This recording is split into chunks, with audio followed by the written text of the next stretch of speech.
Monday Night Chat with Wong Chen. Brought to you by the Member of Parliament for Subang. Hi, welcome to Monday Night Chat episode 32. We're shooting for Parliament. So as usual, we'll have the segment called This Week in Parliament, followed by Q&A. And lastly, the last segment is a bit of a roadshow thing about our election campaign, Rantau. Okay, this week in Parliament, very, very busy. I think last week was busy. I think this week is even busier. Okay, I don't know how that's possible, but let's just start with Monday. Monday was a PAC meeting where we invited Khazanah. Dato Seri came to testify before the PAC about the investment strategy. We focused on the issue regarding mass in particular, whether it should be sold or not, mass profitability, what are the issues involved. I used to be a corporate lawyer, so this was really up my field. So I asked about close to 20 questions and we had this long discussion. So by the time it was done, it was almost 2.5 hours, I think. I was completely exhausted, and then we go back to Parliament and we had to do the supplementary budget issue. Okay, Tuesday was really, really busy. Okay, so I met the researcher Hock An, an academic. He used to live near my old office. So Hock An is now based in ICEA, so we had this discussion regarding what he's up to, how can we do to look at development issues, right?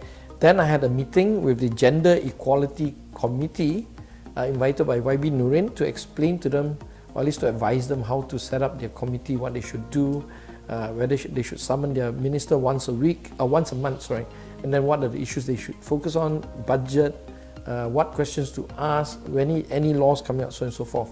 So that took another hour or so, and then I had a couple of meetings with the Linus people, including Nurin and also YB Fuzia, because there's this ongoing thing with the Minister Rezwan.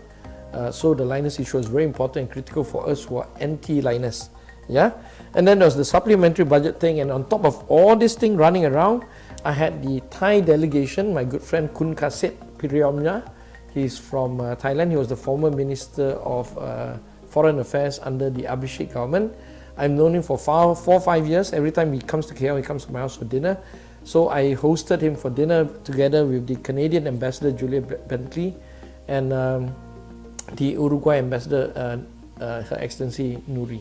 Yeah, so we had a nice dinner and lots of discussion. So that went on to almost 11 o'clock at night. Then on Wednesday, I had the another very busy day. I started the morning at 8 o'clock with an 8 o'clock interview, followed by a Commonwealth Parliamentary Association interview from this guy Jonathan, who came from London. He was doing a survey on how to improve the Malaysian Parliament. So that was I think that was an hour interview.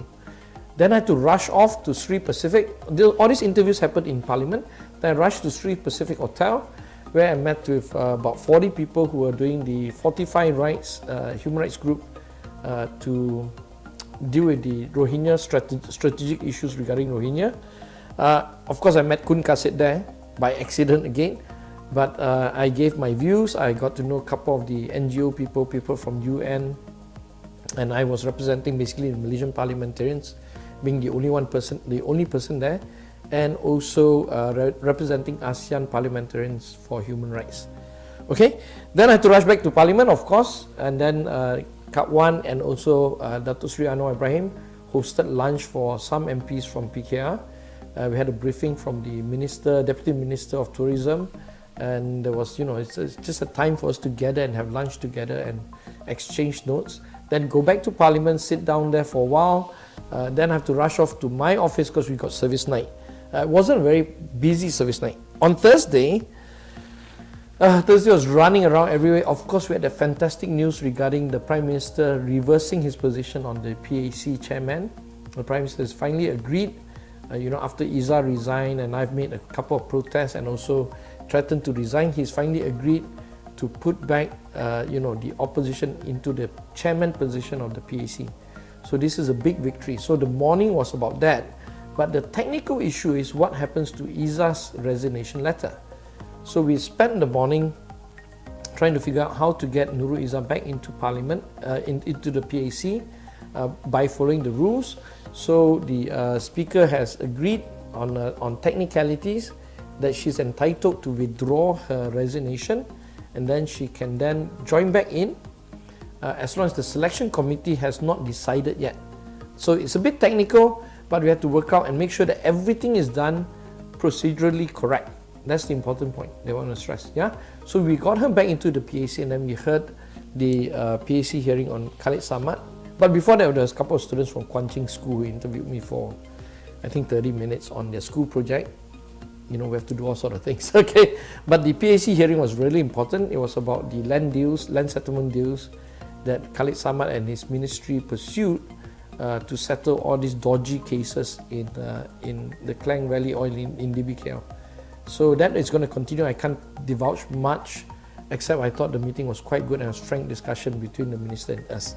Yeah, so that's basically it. But tonight, I'm doing a lot of diplomatic work nowadays. I'm hosting the French ambassador over to my house, along with some other people and we'll probably be discussing political developments. Yeah, so that's it for this week in Parliament. I just want to stress one point.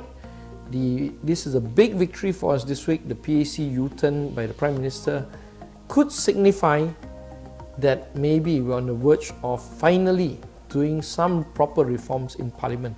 Legislative reforms, procedural reforms, and hopefully policy level reforms. That's it for this week in Parliament. Okay, Q&A in 120 seconds this week. Some controversial stuff. I mean, like Raymond Koh and Amri. Yeah. So Tina, you ready? Just hit the buttons. We'll start now. Okay. Regarding Raymond Koh and Amri's cases, where SUHAKAM has found that the government or the police is most likely responsible based on circumstantial evidence, but that's the best available evidence they have. So they call for investigation into the matter. I think it's a good finding. I hope that there's no whitewashing or anything. People deserve to know what really happened to these two souls. Okay. Number two, the federal constitution will be amended to give special position to Sabah and Sarawak. Well, it's a very, very short amendment. I think the problem here is about form over substance. And I think, I've had a couple of discussions in the GPS group from Sabah, Sarawak, from Sarawak in particular. They are not happy. So I don't know whether this will pass or not, next week. Okay, supplementary budget. This is the biggest ever Malaysia's had, 19.5 billion. I'm not ecstatic about the situation, but it's really an accounting treatment to inject 9 billion plus into some of these projects, off-budget projects, into private equity. Yeah, but that still leaves the other question of another 10 billion or so. I really don't know what to say. Yeah, so as a result, I haven't really been giving any speech on the issue. Okay, number 4, CEP reports. Should this be under wraps? No, they shouldn't be under wraps. If you think that is critical, there are sensitive material, you can redact that portion, but you should make a commitment to be transparent early on in your very first report under the Pakatan Harapan government. Number 5, Linus issue. What can I say?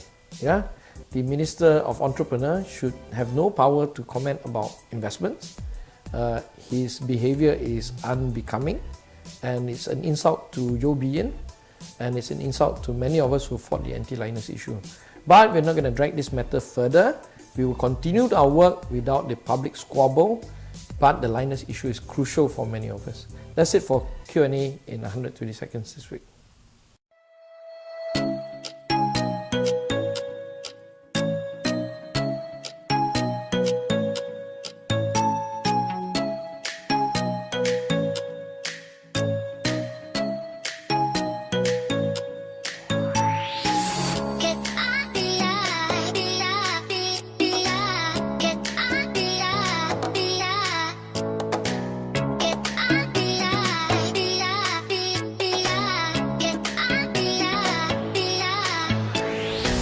Walaupun setengah orang Melayu dia happy. Dia kata ni UMNO gabung dengan PAS, kuat Melayu dan Islam.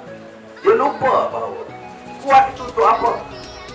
Kuat untuk jaga rakyat atau kuat untuk pertahankan orang makan? Dia ada dua.